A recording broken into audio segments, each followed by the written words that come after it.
Dans un atome d'hydrogène, comme on a vu tout à l'heure, la Z positive est égale à Z effectif. La charge nucléaire effective est égale à la charge nucléaire positive. C'est la même. Mais à partir de l'hélium et plus, la charge du noyau positif est différente de la charge effective. Et on a toujours la charge nucléaire positive du noyau est supérieure à la charge ressentie ou bien la charge nucléaire effective ressentie ou bien subie par l'électron d'intérêt. C'est ça, en gros, la différence d'un système polyélectronique. Comme il y a des électrons entre le dernier électron, l'électron d'intérêt et le noyau, ces électrons qui se trouvent entre l'électron, le dernier électron sur la couche de valence et le noyau vont faire un écran. Ça va être un écran ou bien c'est un effet d'écran. D'accord, shielding effect, on appelle ça en anglais. Et bien sûr, Z effectif, comme il n'est pas égal à Z, il est égal à Z moins S. S, c'est quoi? C'est juste un paramètre qu'on appelle la constante d'écran. On va voir comment on calcule la S. Cette constante, comment on va la calculer? On a dit que pour l'atome d'hydrogène, la S est égale à 0. Pourquoi? Parce qu'il n'y a pas de répulsion. Il n'y a pas de répulsion dans l'atome d'hydrogène. Mais à partir de l'hélium, il y a une répulsion, une très faible répulsion pour l'hélium. Et cette répulsion, elle va augmenter à mesure que la charge nucléaire augmente ou bien à mesure que le nombre d'électrons augmente. Et S, à partir de Z supérieur à 1, la constante d'écran n'est pas égale à 0. Elle aura différentes valeurs. On va voir, comme exemple, on va commencer par la S16. Comment on détermine la charge effective?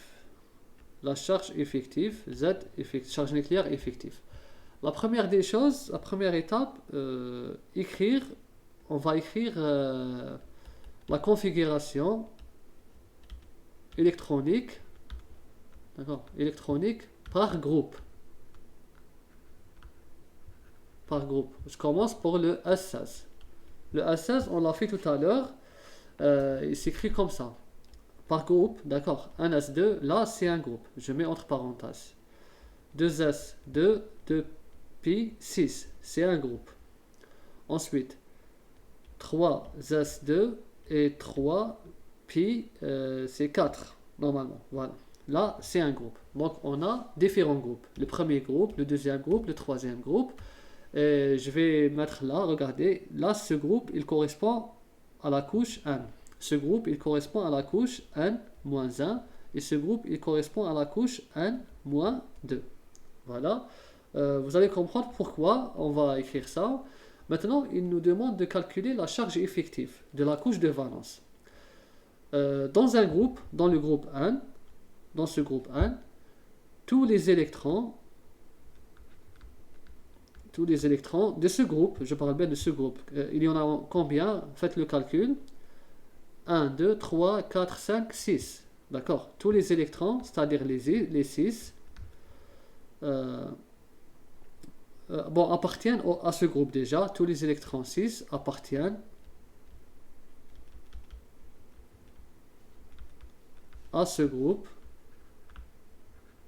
C'est-à-dire ce groupe. Ça, c'est un groupe. Aussi, 5, on va dire, 6, on va faire 6 moins 1 électron vont participer par on va dire par l'effet d'écran. Vont participer à l'effet d'écran. D'accord? À l'effet d'écran. Là, c'est juste qualitatif pour comprendre. Vont participer à l'effet d'écran. 6 moins 1 électron, c'est-à-dire on a 6 électrons en tout. Plutôt 6 moins 1, c'est-à-dire 5 électrons.